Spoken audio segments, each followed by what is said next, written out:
In this video, we'll look at paper chromatography, part of your IGCSE Chemistry course.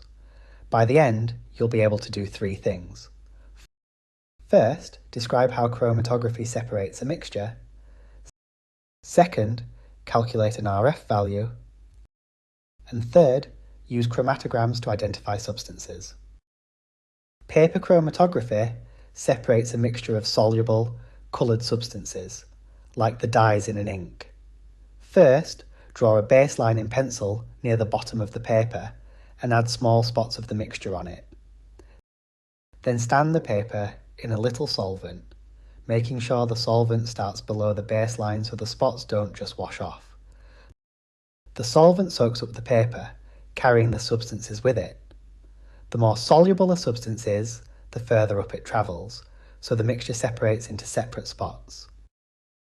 We can describe how far a substance travels with its RFV value. You measure two distances from the baseline, how far the spot moved and how far the solvent moved. The RF value is the distance moved by the spot, divided by the distance moved by the solvent. Because the spot can never go further than the solvent, an RF value is always between 0 and 1. So how do we read a chromatogram? A pure substance travels as a single spot. A mixture separates into several spots, one for each substance in it. To identify what those substances are, we compare their RF values with the RF values of known substances measured in the same conditions. That last point matters. RF values only match if you use the same solvent and the same type of paper each time. Let's check what you've learned. Question 1.